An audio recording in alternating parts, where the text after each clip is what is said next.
Guys, Mitch from RespectMyRegion.com back with another North American Weed Tour podcast episode 48. Today I have Kevin Frender, Chief Science Officer of Black Dog LED, joining us. How are you doing today, Kevin? Pretty good. How are you?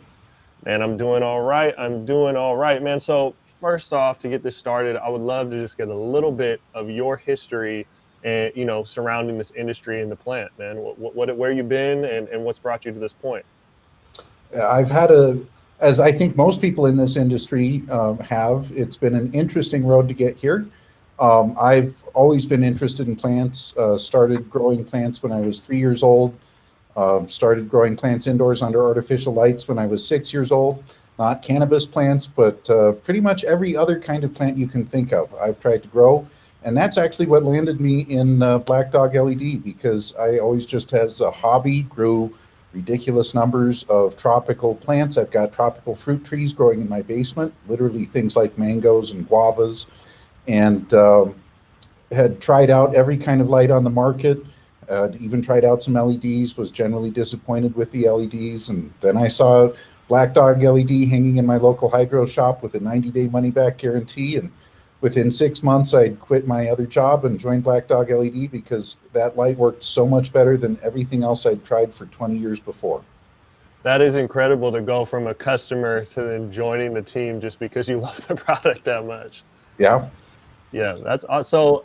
You're in Colorado. There's probably not too many people that are growing tropical plants in their basement. Not tropical fruit trees in their basement. There's some hobbyists growing orchids and things like that, but there's very few of us in Colorado. But I'm not the only one growing weird things like mangoes at home. So for that, over the years, obviously through cannabis legalization and the at-home grow becoming much more of a mainstream topic for cannabis in general, how did you initially find, I guess, education and information about just growing plants in general at home? Well, a lot of the information that was available in terms of growing plants under lights specifically either came out of the underground cannabis growers that were experimenting with stuff. And a lot of that advice, people were sharing what they could and doing what research they could, but at the same time, it wasn't being really done at a professional level. And then, back when I got started in the hobby, there was really only choices between fluorescent, high pressure sodium, and metal halide. Those were your three choices. So it's, for most people that are trying to grow tropical plants indoors, they're looking to grow things like African violets or low light orchids where you could get away with fluorescent lights. But I was trying to grow things like mango trees, and that requires a lot more light. So luckily, on the early days of the internet, you could find information from underground cannabis growers, and I tried to adapt a lot of what they were doing. But mangoes have slightly different light needs or life cycle needs, not necessarily light needs, but life cycle needs than cannabis. So a lot of what was presented as good information out there applied to cannabis, but not necessarily to other plants. And so from that transition of just growing, tropical plants in general to now working obviously in a sector where you guys supply lighting for cannabis, what were some of the obstacles and hurdles it took to kind of gain information of that process and how that plant reacts to light? Well, for example, for a very long time in the cannabis growers' minds, you need blue light for veg and you need red light for flower. And we see that being repeated even today. There are LED grow lights that have switches or spectral controls on the side where you put it in spring mode for vegetative growth for the cannabis plants, and that has a lot more blue in the spectrum. And then you put it in fall mode for flowering, which has a lot more red in the spectrum. The problem is the sun is at exactly the same position in the sky in the spring and the fall. It is exactly the same color. It is not getting more red in fall than it is in spring. So cannabis growers got a little confused along the way, and I can see how they did it. Because back when basically metal halide and high pressure sodium were your really only high power options, one of them clearly worked much better for vegetative growth. If you try and vegetatively grow under high pressure sodium, you end up with lanky plants that have really long spaces between the stems that tend to break their stems and fall over. They just don't vegetatively grow as well. And yet when growers tried to flower with the metal halide lights that vegetatively grew very well, they'd only get half the yield. The quality might even have been slightly better, but they'd only get half the yield. So they made the association in their mind that, oh, you need blue light for veg and you need red light for flower. What they didn't really understand is that high pressure sodium lights are about twice as efficient at metal halide lights as just pumping out photons per watt.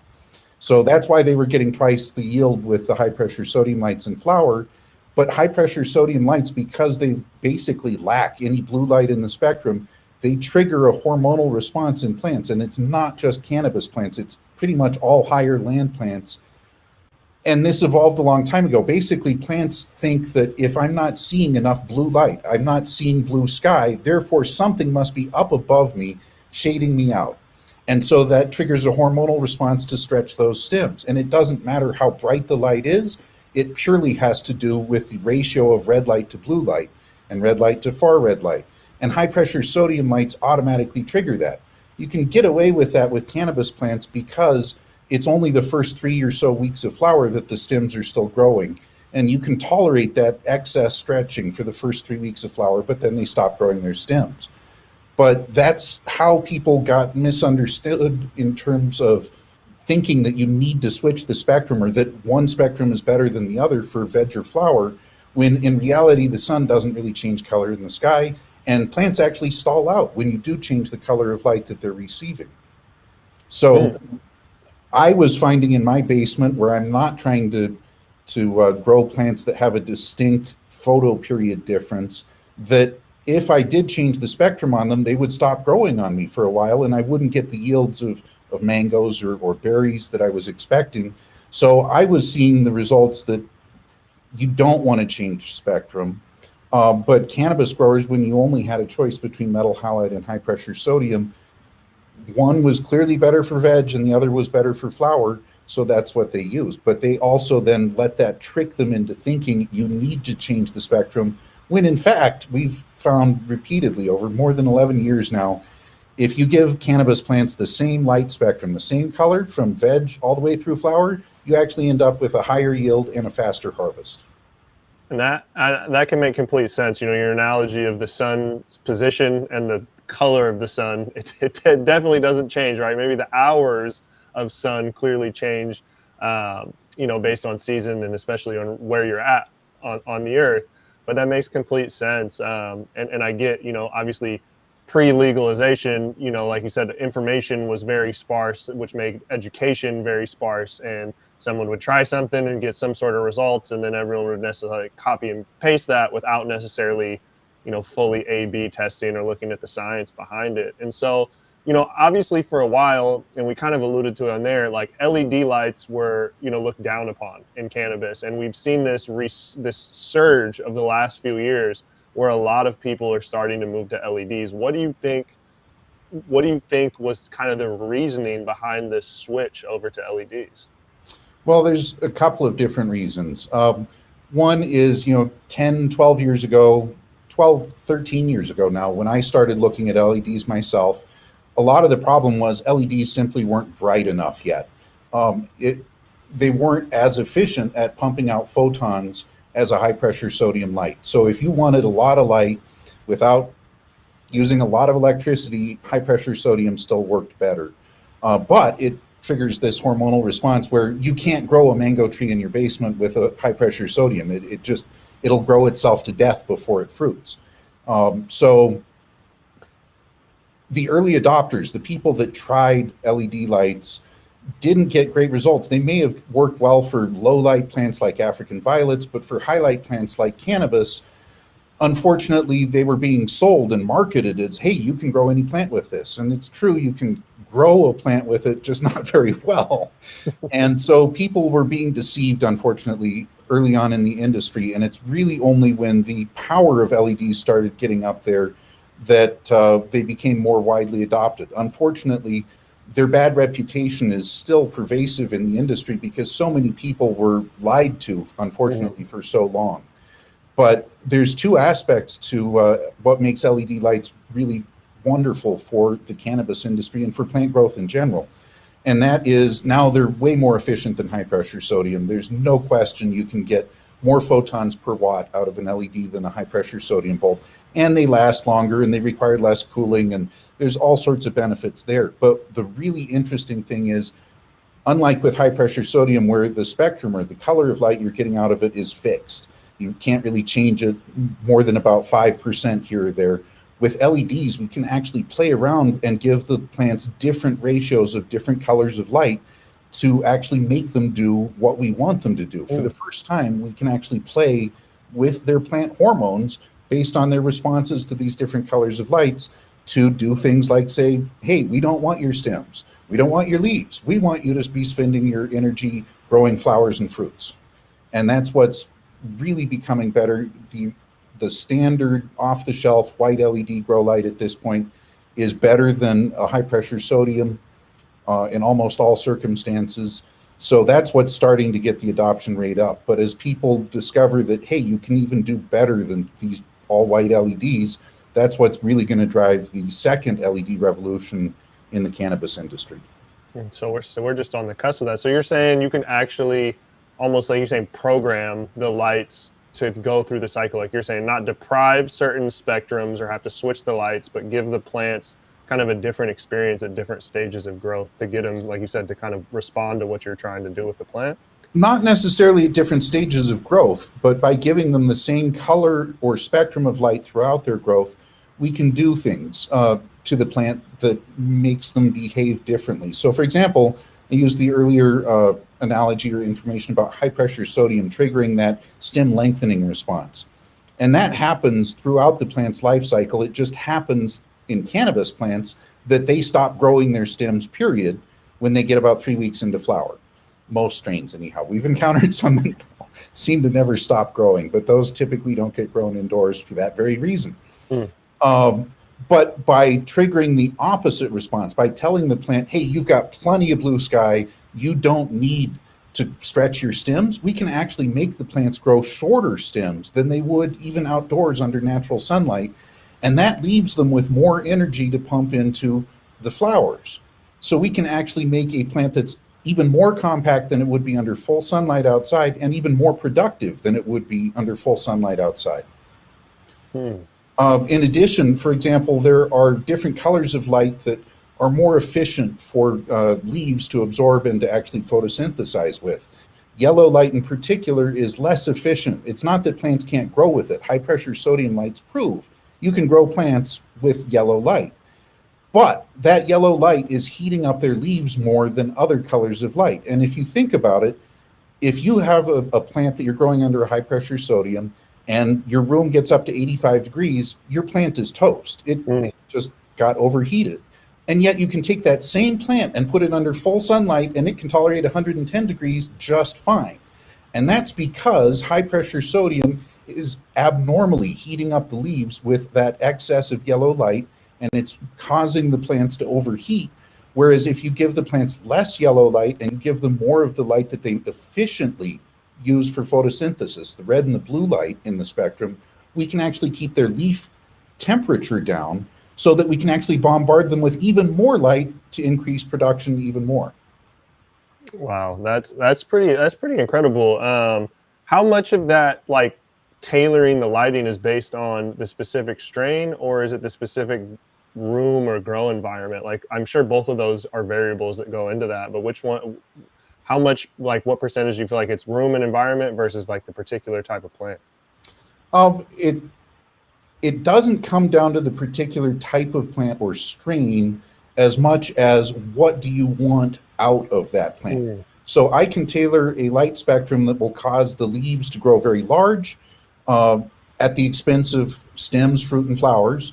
But if you're growing something like lettuce, that might be what you want, is to encourage leaf growth over everything else. I can encourage stem growth. High pressure sodium is awesome for that. If you're growing celery and you want the stems, high pressure sodium is what you want to grow with. But for plants where we want their flowers or their fruit, there's a different spectrum that we can use to encourage them to have more flowers and fruit at the expense of their leaves or their stems, the parts of the plant that we aren't interested in harvesting. So it's not so much different strains as it is the actual product you want out of the plant.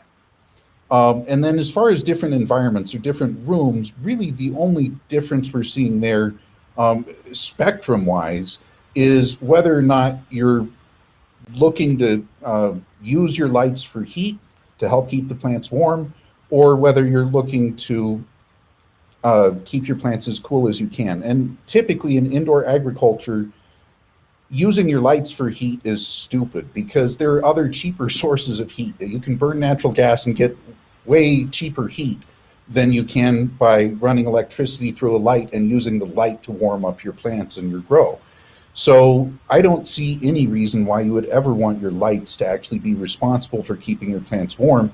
And in the vast majority of cannabis growers' operations, other than at nighttime when the lights aren't on, you're typically using air conditioning to cool the room rather than trying to heat it up. So the less heat we put into the room, the better.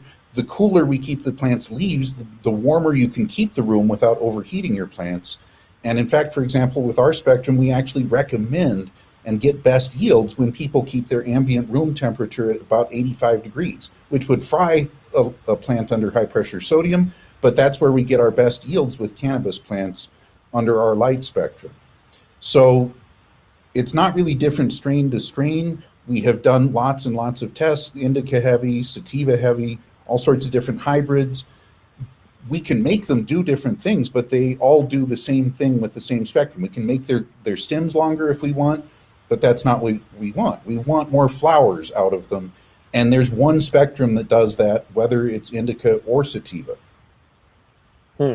That's super interesting. And so, with you guys having roots in Colorado, which is the first state that had recreational cannabis for sale, and then obviously this last year last couple of years we've seen countless new states come online. Do you feel like you see LED taking more prominent in replacing some of these older lighting systems in existing states, or do you see you guys taking more of is it more aggressive growth in new markets where people are just now setting up grows for the first time? Or is it a little bit, it's obviously probably a little bit of both. It's come around its full cycle. So we tried selling LED grow lights to commercial growers here in Colorado, but the upfront additional expense and everyone trying and scrambling to get their grow up as fast as possible, as cheap as possible. When Colorado flipped in 2013, I don't think there was a single grow using any LED lights anywhere. It was all high pressure sodium. And because they had their infrastructure built up and because those facilities have been running for so long, they didn't really see a reason to upgrade or to change out their lights until the last couple of years. Last couple of years, we're starting to see enough saturation of growers in the marketplace here that they're having to start differentiating themselves through other things. How expensive is it for them to produce a pound of flower? And if you can get a pound of flower for less total infrastructure cost, less operational cost with an LED light, then it makes sense to do that so that you can outcompete your other competition here. The other thing we're seeing is a desire to increase the quality of flowers so that you can compete in the marketplace. And that's one thing, excuse me, where LEDs can really help out as well. But for the past 6 or 7 years, it's primarily been in the new states as they start legalizing that we've sold into a lot of the commercial grows, because the grows that haven't been set up yet, it's a lot easier to get your lights in there initially rather than try and tell someone, oh, I realize you just bought these high pressure sodium lights 2 years ago, but go ahead and throw them out and replace them with our lights. Right. And that's something that I stood out to me, that I visited quite a bit of cultivation facilities in quite a bit of different states. I'm not a cultivation expert by any means. I'm an expert on the end product. I'll claim that. But something that I consistently see is like cultivation facilities that swap the lights out in one room or one row and start testing it. And you hear these growers express that, like, God, I bought all these lights like 3 years ago, 4 years ago, and like the way this room's going, I gotta fucking throw everything out and switch them out. Is that something you guys are starting to see where someone's like, let me get a little taste test of this, and then they're just like, man, now I got to swap it all out? We see that all the time, and growers are very cautious. And unfortunately, especially with the LED grow light industry, deservedly so, because there have been a lot of just ridiculous claims over the years. there used to be 10 years ago a company that claimed that their 200-watt LED grow light would replace a 1,000-watt high-pressure sodium in terms of light output. And that's not even physically possible. If you physically convert all of the energy in 200 watts, you're not going to get 1,000 watts worth of high-pressure sodium photons out. So, I mean, there have been a lot of lies and stretching the truth in the LED industry throughout the years, and it has made growers definitely timid and want to tiptoe and take those tests and make sure that they're making the right decision. So we see that all the time. And it's also a saturated market. You know, I'm not even, again, I'm not a cultivation guy. I have nothing to do with any cultivation licenses or brands. And I get hit up on LinkedIn just because I'm active in the cannabis community for LED lights at a very high rate. And they're not very quality outreach, you know, and I can tell the product isn't a quality thing. Is that something that you guys compete with, or even continues that stigma that LED is a lower quality? All the time. And unfortunately, people are price conscious and deservedly so. And when someone contacts you, it's typically out of China, or maybe it's some small startup company here in the US that's reselling lights they're buying from China. But if someone tells you, hey, I've got this brand new top of the line, highest technology grow light, and it's half as expensive as these other companies, people get fooled into buying those, and they don't realize that our eyes are actually very bad at discerning differences in brightness between different lights. And B, just because it works right now doesn't mean it was engineered properly to continue working down the line. And we see all the time where companies will start selling lights, and within 6 months they'll be out of business and they no longer honor their warranty because all of their lights weren't engineered to actually last. And unfortunately, with LEDs, it does cost quite a bit more to engineer them properly to ensure that the lights actually last. And I would say the average age of an LED grow light company on the market right now is probably under a year old. And it's not because all of them just popped up in the last year. It's that they make cheap stuff that breaks, and rather than changing that, they just keep reselling the same stuff. And when they can't honor their warranty anymore, they shut down that company and start up a brand new one in a different name that sells the same stuff. Oh yeah, yeah. I've seen that business model across a couple different industries. That's an important thing to know, and I think, you know, it's crazy to me that the average cannabis cultivator has a hard time grasping that you get what you pay for. Because when it comes to, again, as a consumer, the first time I smoked good weed, you know, really good weed that obviously cost damn near twice as much as the weed I was buying previously, I was like, I'm never going back. And I don't care that it costs as much. My palate won't let me go back. So it's weird that we come from a culture of that, but then it's tough for us to grasp that, you know, that same concept in other realms. Well, I think a lot of that is still left over from the underground growing days, where you never knew as a grower if you were going to get raided, if all of your equipment was going to be seized. So why spend twice as much on something that's guaranteed to last 5 years versus just paying a couple $100 for something that will work it well enough for the next year, and who knows whether you're going to continue and still be growing in a year. So I think a lot of that mentality is still a holdover from the pre-legalization days.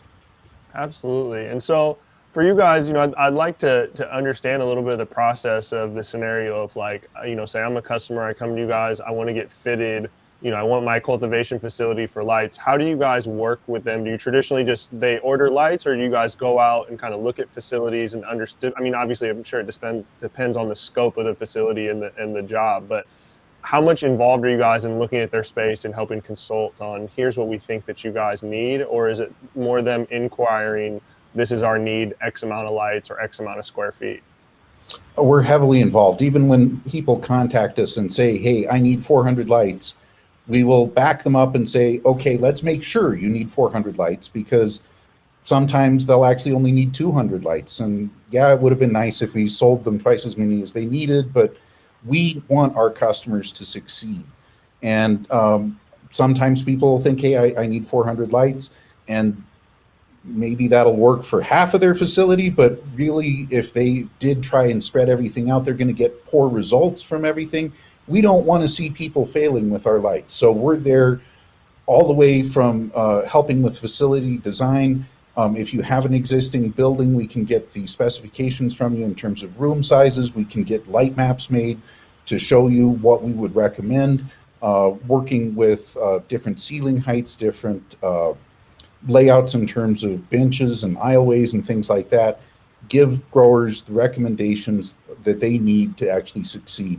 And then we even go beyond that and help with basically consulting advice that has nothing to do with lighting. But our growers may call us up and say, hey, the lights are working great, but now I've got russet mites. What do you recommend? What have you heard that works well? So we're here for not just the sale, but also well beyond that to make sure that our customers succeed. Because for 11 years, I mean, as you pointed out before, LEDs had a bad reputation in the market for a very long time.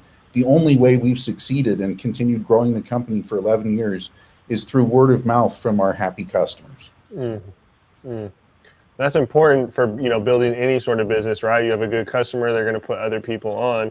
And I'm sure you guys have seen some challenges with, cultivation facilities, whether people, sometimes people are graced to be able to build something out from scratch, but a lot of times what I've seen is someone acquiring some form of, stick-built metal shed or, an old 1920s brick building and building it out. I'm sure you have. Do you have any horror stories that come to mind? Oh, yeah. So our very first large commercial facility got set up and running in Oregon. It was August. They got the lights. We were able to get up there in, I think, October for the first time to see it. And it was just a metal building, no insulation. And the guy didn't realize that at night it freezes enough that it gets cold enough that it could freeze inside his building. And he had no accommodation for heat. And his first crop froze on him, which put him in dire financial straits, which then meant that he needed to sell equipment to continue funding the build out. And basically he ended up failing because he didn't think about that one little aspect to his grow to begin with. And that's when we learned the very hard lesson of we need to not just tell people what lights they need, but also check out other things to make sure they've thought about them to ensure that they're going to succeed to the best of our ability. Right, because if they're a success story, again, attributed to your lights or not, the lights aren't the only thing that's going to make it successful. But if they're a success story, other people want to know what they're doing or copy and paste that. They might scale their business, or like you said, they'll pass that word of mouth. What are some of those other aspects, outside of lighting that you find are just really instrumental to having a quality product? I mean, one mistake that we see growers setting up these commercial facilities make is making their rooms too large. I know that it costs more to have additional walls put in and subdivide your area. And it may seem like, oh, I can just have one giant flower room. And that may work. When you were an underground grower and you had 10 lights, you may have been able to keep them all in one room and handle that. But if you have 1,000 lights in one room and you have a spider outbreak or a spider mite outbreak in one corner of that, now you've got tens of thousands of plants and tens of thousands of square feet of plants you have to treat, and it becomes a nightmare. I mean, we've even seen one of the Canadian licensed producers basically fall flat on their face for that exact reason. They had one giant non-subdivided greenhouse, and when they had an outbreak of pathogens in one corner of it, they couldn't stop it, and they lost millions of dollars of crop all at once. So that's one of the main things we try and advise people is it doesn't make sense to just have one giant room. There's literally no firewalls in there, nothing to prevent a fire or insects or bacteria, mold, whatever, from spreading to your entire crop. Plus, if you're thinking that you're going to harvest all of that at once and take care of it all at once, we've seen facilities where literally they had a wonderful crop. Everything was looking great, came time for harvest, and they realized they couldn't get it cut down fast enough. And so they had some stuff rotting in one corner because it had been piled up, and they're still trying to take care of the plants and harvest them so they don't lose it, and then it becomes overripe. And so there's all sorts of stupid ways that you wouldn't necessarily think about that you can fail simply by failing to plan and think all of the different aspects through. It's not just I need to get a bunch of lights up and grow a bunch of plants, you also need to think about the whole process and even just the regular work schedule that you're going to have of, okay, I'm harvesting this room one week and then this room the next week and this room the following week. Because if you suddenly need to bring in 100 workers all at once to help you harvest, and then the next week you don't need but 4 workers, it's a really difficult thing to find that sort of workforce in a lot of areas.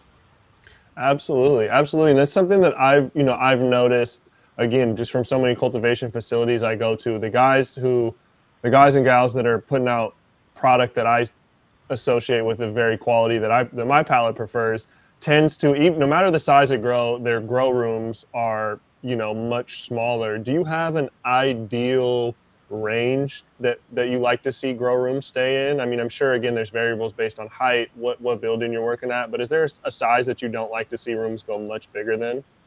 I mean, there's a range of sizes. It also depends on a bunch of different factors, but I would say if your grow rooms are more than about 2,000 square feet, they're probably too large. Uh, we like to see the rooms stay smaller than that.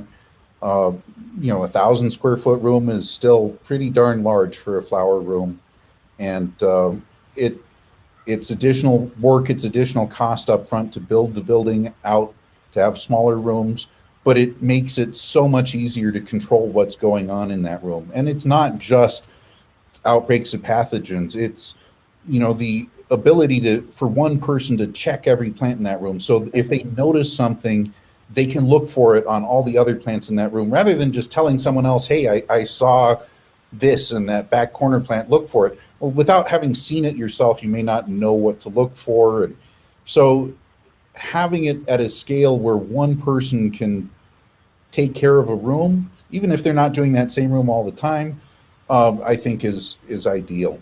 Plus, there's other silly things like air movement within the room. If the walls start getting too far away, sometimes it becomes a challenge to move all the air and keep the air an equal temperature and humidity throughout the room, and you end up with dead pockets where the humidity gets too high, Mm. and that's where you start growing powdery mildew and having issues. So And then also just consistency, right? If one part of your room's getting an optimal environment and other parts are getting varying degrees of that standard that you'd like to see all of them hit, then your end product, right, is going to vary from plant to plant. yep, absolutely.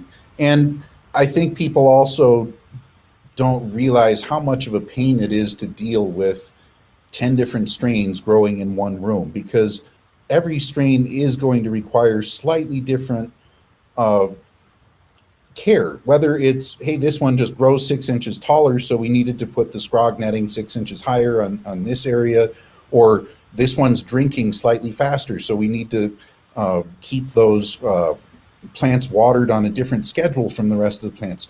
If you're mixing those in one room, it starts getting more and more difficult. The more different strains you've got going in one room at one time, the more difficult it is to keep track of that room and to keep that room as optimal as it can be. Whereas if you only have 1 or 2 strains per flower room at a time, that makes it pretty easy to keep track of what's going on in there.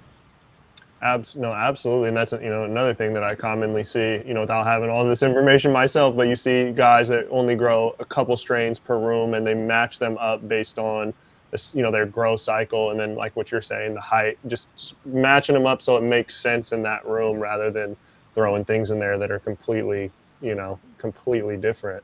Yeah. Um, we touched on it a little bit earlier of some of the benefits of LEDs, but if you could go a little bit, backtrack and cover that again, like LED's impact on yield in plants, because that's obviously at the end of the day, any cannabis farmer wants to increase their yield. I mean, that's their money, their output. What all are the ways? And I know we covered it a little bit, but what are the ways that LEDs really impact yield specifically? So there's a number of different ways of looking at yield as well. There's total yield from your facility, there's yield per square foot, there's yield per watt. And different facilities are going to want to examine yield in different ways because, and in some states, for example, you're limited on plant count. So then yield per plant actually matters. But it gets really complicated because I can grow monster plants. I can get 20 pounds off a plant. But if it took me all year to veg that plant up to that size, I could have harvested 6 other harvests or 5 other harvests in that period. And you have to do the math to see whether it really made sense to get that massive yield from one plant, or whether you would have been better off growing smaller plants and harvesting them more frequently. But with LEDs specifically, now that they're actually far more efficient than high pressure sodium, at least the higher quality LEDs are now far more efficient than high pressure sodium, you can actually get more yield per watt because the LEDs are simply able to put out more photons that the plants can use for photosynthesis. Luckily for us, for all of us, LEDs also have a fundamentally better spectrum. Even the white LEDs, the so-called full spectrum LEDs, that were actually designed for human eyes, not for plants, not for plant growth at all. They were designed for human eyes. And so human eyes are actually most sensitive to light in the yellow and the green area of the spectrum. So white LEDs were actually designed to put out most of their light in the yellow and green area of the spectrum. Well, yellow light isn't the most efficient for plants to grow with. They can grow with it. Same thing with green light. It's not the most efficient for them to grow with, but if you're still bombarding them with more photons than the high pressure sodium at the same wattage, your yield is going to go up. But the white LEDs actually do have significantly more blue in their spectrum than high pressure sodium, and that actually helps keep the plants a little bit more compact than under high pressure sodium. That more compact nature means their stems are shorter. That means the plants have to push nutrients and water through shorter stems, less energy there. They don't have to spend as much energy growing those stems, so they've got more energy left over for flowers. So the spectrum of these white LEDs is also fundamentally better than high pressure sodium, and you get a higher yield per watt that way as well. Secondly, high pressure sodium lights have a distinct spike in their spectral output well outside of our visual range in the infrared area of the spectrum. And if you've ever been under a high pressure sodium light, you notice that distinctly as you feel like you're under a heat lamp because you're being bombarded by basically a heat lamp that's putting out a bunch of infrared radiation that's just serving to heat up you and the plants in the room. With LEDs, we can design them so that if we don't put those far infrared LEDs in there, then we don't have far infrared light and we're not heating up the plants for no reason whatsoever. So LEDs are fundamentally more efficient, and they are fundamentally, the white LEDs at least, are fundamentally spectrally more efficient at growing plants. But we can then go one step beyond that and say, okay, rather than taking this white LED that was designed for human eyes and is perfect for human eyes, perfect for illuminating your room, for reading at night, or for sports stadiums, it makes everything look really bright for us. But it's putting out most of its energy in the area of the spectrum where plants are least efficient at picking it up. So if we can tweak the spectrum and incorporate more of the red, more of the blue, and then we even go beyond that and we actually incorporate ultraviolet light and infrared light, not far infrared, but near infrared light. The near infrared light actually triggers a effect that was actually found back in the 1950s called the Emerson effect. It actually increases photosynthetic efficiency. It's one of those weird cases in nature where 1 + 1 equals something more than 2. It's like 1 + 1 equals 2.5. If you give a plant a red photon that can be used for photosynthesis, and you give them an infrared photon that by itself cannot be used for photosynthesis, the two together actually end up giving the plant more energy than 2 of the red photons alone would. So we incorporate that near infrared light that, again, our eyes can't see. So it's not designed to be in the white LEDs because if our eyes can't see it, it's pointless putting it in a light designed for humans. And then same thing with the ultraviolet. Our eyes can't see it, so it's not in those so-called full spectrum white LEDs, but we put in ultraviolet because plants react to ultraviolet light just like our skin does. When your skin is exposed to ultraviolet light, your body naturally produces more melanin, and it gives you a tan to help protect you from ultraviolet light. Well, plants produce natural compounds when they're exposed to ultraviolet light as well. And those include things like terpenes for more flavor. They include things like anthocyanins, which are the purple or reddish pigments that give the buds that beautiful purple color. And then most importantly, Cannabis plants also produce two compounds that are natural sunscreens called THC and CBD. They're natural sunscreen compounds, and we can make the plants make more of them by giving the plants exposure to ultraviolet light. And this is something that is traditionally not incorporated in grow lights, because if a person is looking at one light versus another, if you can't see that ultraviolet light, if you don't, you can't tell whether it's in there or not. And one light looks brighter because it's putting more energy towards photons I can see rather than some energy towards photons I can't see. People get tricked by that and they choose to go without UV. But that's actually what really got me into Black Dog LED, even before I was growing cannabis at all. It was really the first light that I tried that incorporated a significant amount of ultraviolet light. And the difference I saw in my flower and fruit production in my tropical plant room was staggering. Even though the LEDs themselves were putting out less total light than the ceramic metal halides I was using at the time, the plants liked it so much more. I got double the fruit production off of some of my plants. I saw colors in orchids that I'd never seen before under artificial lights. And it turns out I was getting colors that you do see if you grow them outside under full sunlight. But having only grown them under artificial light, I didn't know that they could make those flower colors. So the ultraviolet light does make a big difference, but it's completely lacking from most LED fixtures on the market because it's not seen by our eyes, and because people are only interested in looking at efficiency numbers in terms of visible to our eyes photons. If you put in photons that are invisible, it counts against you in your efficiency rating, even though it grows plants better. That's super interesting. So looking at you know, the difference of looking at data and research, how much do you guys look at numbers and measuring and, like, you know, science data, and how much is it of just physically being in there and looking at things, trying things out, and like more hands-on approach? I'm sure you guys take both of those, but which one do you feel like is more important for you guys? We've really learned that it is important to look at both simultaneously because, for example, if you're just looking at photon efficiency, different colors of photons require different amounts of energy to create. Red photons have less energy. They take less energy to create. So if I'm just trying to design a light that is most efficient at pumping out photons, it's going to just have nothing but red photons. And you can grow a plant with that. But unfortunately, without any blue photons, it's just going to grow its stems excessively, and that's not what we want to grow the plant for. So it's important to actually have a real world check against that and test the light out and say, hey, did this really grow the plant better for what I want to grow the plant for? And then there's other complicating factors such as, okay, I can bombard a plant with a certain level of light and it starts showing signs of light stress or heat stress. But that level of light that I was bombarding it with is not even looking at the spectrum of light that it was being bombarded with. So for example, with high pressure sodium lights, you can only give the plants so much light intensity before that excess yellow light starts overheating their leaves, and you literally start cooking the leaves and turning them brown.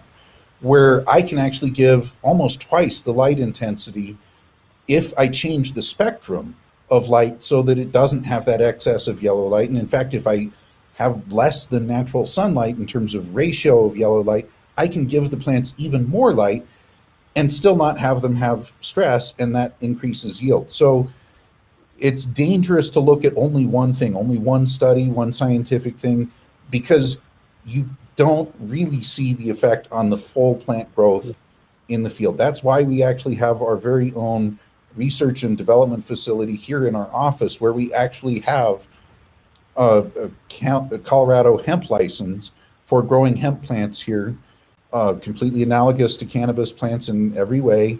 And we use that to test out our lights and see the effects of different light spectrums, different light intensities, even sometimes different cultural practices, and try and maximize yield that way. And I was going to ask about that, what you guys do for innovation and how you research that. So it sounds like you guys are doing that in-house. What are some of the aspects of or the next steps of innovation in LEDs that you're kind of, whether it's just kind of on the cusp of it or you feel like are in the future? What are some of these next steps in innovation that you're most excited about? Well, we've seen LEDs get vastly more efficient over the past 10 years. Blue LEDs in particular have been getting incredibly more efficient over the past 10 years. And that's because most of the research and development money in the LED industry, not the grow light industry, but the LED industry in general, has been towards maximizing the efficiency of blue LEDs. And the reason for that is the white or full spectrum LEDs are really a blue LED that they put a layer of phosphors on top of that takes those blue photons, steals some energy from them, and re-releases them as lower energy photons across the rest of the visual spectrum. And that is the most efficient way to make a small, powerful single LED that is adequate for human vision and really is ideal for replacing all of those older lighting technologies for human use. So the blue LEDs have gotten significantly better over the past 10 years. In the past 5 years, we've started seeing companies like Osram put a lot more investment into increasing the efficiency of red LEDs. And they didn't do it initially for the horticulture industry. They were literally looking to make more efficient taillights for our cars. Now that rubbed off, and we got better, higher efficiency red LEDs that are suitable for horticulture as well. And so the blue LEDs and the red LEDs have started getting much, much more efficient. What we're at Black Dog really looking forward to, and we're starting to see it more and more, is some of those other color LEDs that we use, the ultraviolet and the infrared, which are much more niche products in the LED industry as a whole, because they typically are specialty applications. I mean, if you can't see it, it's not going to get sold at Home Depot. It's not going to get put up in a sports stadium if you can't see the light. But there are still other applications, and horticulture is actually starting to be one of the larger ones for some of these other colors of LEDs. I know at the beginning of COVID-19, we had a rush of people asking us if our ultraviolet light in our lights actually killed COVID-19. And unfortunately, we're not using that kind of ultraviolet. They're looking for sterilizing ultraviolet, the kind that you don't want to be exposed to, because if it kills COVID-19, guess what? It's going to cause skin cancer for you too. So we don't want to incorporate those into our grow lights, but just even the COVID-19 pandemic, we've seen huge strides in the efficiency of those sterilizing ultraviolet C range LEDs because they are being used for sterilizing equipment a lot more and for putting in air ducts so that you can sterilize the air that's flowing through in a building and knock the virus out. Man, I love hearing about that innovation and these other light spectrums and just their impact on the planet. I can tell you're very passionate about this, and if you're excited about that, again, me as an end consumer, I just want the end product to continually get better and better and better, and it sounds like that's what the goal of that is. Yep. How much of the emphasis do you really look at in terms of how the plant responds, and then also that, like you said, some of these things help impact terpene profile? For me, like the end consumer, of why I would care what someone's growing with and what their innovation that they're trying to be on the forefront of, like, do you guys look at that, the finished product? Because obviously your testing facilities on hemp, but then your clients' facilities, are you guys looking at the finished product? And I know more goes into that in terms of nutrients, soil, their cure, things that are outside of your guys' control. But how much do you guys look into that in terms of terpene profile and just the quality of the end product, and judge that based on how you tweak and continue to innovate this technology? Yeah, so we look at that all the time. When we are doing grows in our hemp facility here, we go all the way through harvest, cure. We actually resell the hemp that we grow, and we want to make it a premium product on the market. We're always looking to increase those terpene profiles, to increase the CBD and CBG, CBN. And that's one of the things that we've definitely noticed a huge difference in when we are running all of those tests on the final cured flower at the end. We've had multiple testing facilities now that we've used contact us and say, hey, I'm seeing terpenes in what you're giving us that we can't identify. We've not seen these before, but it's in this flower. We don't know what it is, but we can tell you you've got it. And for example, some of the other cannabinoids, the CBG and CBN, we had one testing facility call us up and ask what we were doing because they'd never seen levels that high before. And it does come down to a little bit of the nutrients. It definitely has a lot to do with genetics. If you start off with a poor strain that doesn't have good flavor to begin with, our lights may make it better, but we're not going to turn it into caviar or champagne. It's still going to be cheap, crappy wine to begin with. So there's only so much you can do with light, but we're always looking to push those limits. And our goal has always been to make the best grow light that doesn't just pump out tons of flower at the end. We also want the quality to be the highest we can get it.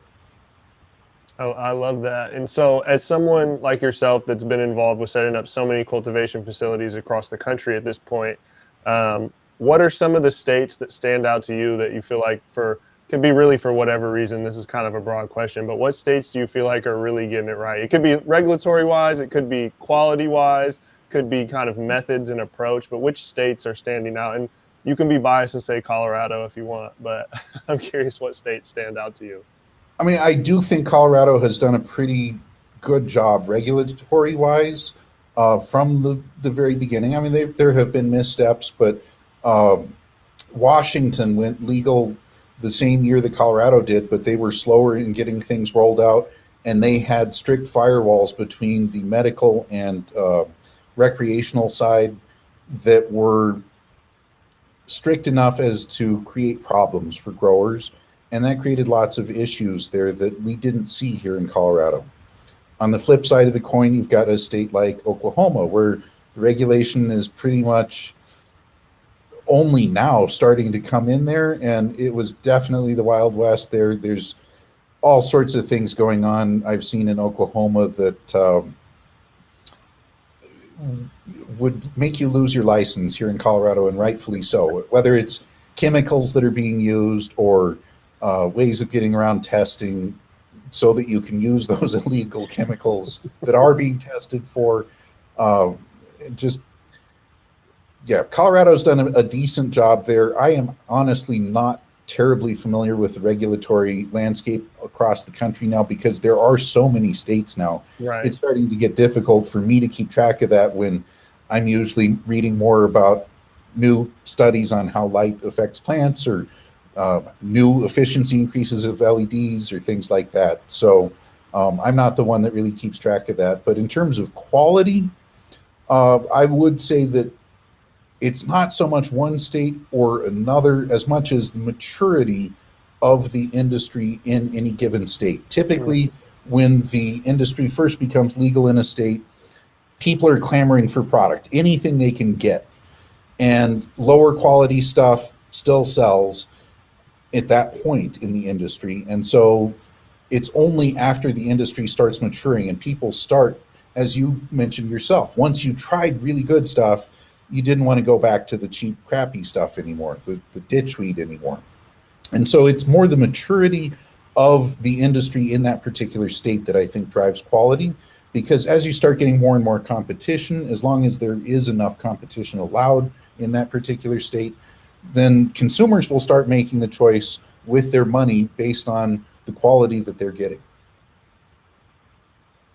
Absolutely, absolutely, and that's definitely something that I've noticed. We're looking at weed across the country right now, and always love to get people's insight on what's popping up, what are they seeing, what patterns are starting to exist. And I think you hit it on the head where as a market matures, so does I mean cultivation takes time, right? It's an agricultural cycle. To get your build out, takes a long time. To get your first crop takes time, and then to dial your process in, it takes time. So as a state comes online, it takes 2 years for people to even dial it, the first movers to even dial in what they're doing. And then obviously as increased competition comes and supply increases, then that's when we really see people start to carve out quality. And some of that has to do with regulatory environment as well. I know when Colorado legalized, they actually allowed growing before they allowed sale because they recognized, hey, you've got to grow it before you can sell it. So that probably helped keep the quality up here just a little bit. But for example, the first day it was legal to grow or sell in Oklahoma, somehow the dispensaries had product on the shelves that first day. Where did that come from? I'm pretty sure that didn't go through all the testing that was regulated. So yeah. Yeah, I wasn't aware of that, but that sounds like Oklahoma. So, man, awesome. Is there anything else before I get you out of here? Is there anything else about Black Dog LED you'd like the people to know? I mean, we've been doing this for 11 years now. We're one of the oldest LED grow light companies in existence at this point. And I mean, we've been able to stick around because we over engineer our lights to ensure that they last. I'm still running the original lights I bought 10 years ago for my basement plant room. Are still running in my plant room and they still work. So we're really in this for the long haul. We're here to support our customers because we don't succeed if our customers fail. We want you to come back and need more lights as you're expanding your facilities because that's how we help grow as well. So we're really customer focused. We're here to support people. We will point out if we see something, hey, it's not light related, but you really need to fix that, or you're going to have problems later. Because we have set up so many facilities at this point, and we even run ourselves. So we know, I mean, we're not perfect by any means, but we know a lot of the stuff, a lot of the little gotchas that people may not necessarily think of. And we think of our customers more as partners in helping them get their facilities set up and getting successful. Awesome, man. I love the approach, love the conversation. I definitely learned quite a few things today. So really appreciate you, Kevin, for jumping on here. And if for anyone out there looking to get a hold of them, I believe it's blackdogled.com is the website. So check that out. It looks like you guys are pretty open to inquire, people that got inquiries about getting their stuff set up. And it's not just commercial growers either. We started off selling to home growers, and we still do all the time. And we're here to help them succeed as well. We've got tons of video documentaries of grows from beginning to end, documenting how to grow, how to deal with issues, everything that you can check out on our website. I think we have more educational material on our website than probably any 200 of our competitors combined, because we're here to help anyone of any size succeed at growing. It's really our passion. Hell yeah. I love it. Thank you very much for joining us today, Kevin. This is episode 48 of the North American Weed Tour podcast. Kevin Frender of Black Dog LED. Really appreciate you, man. Thank you very much.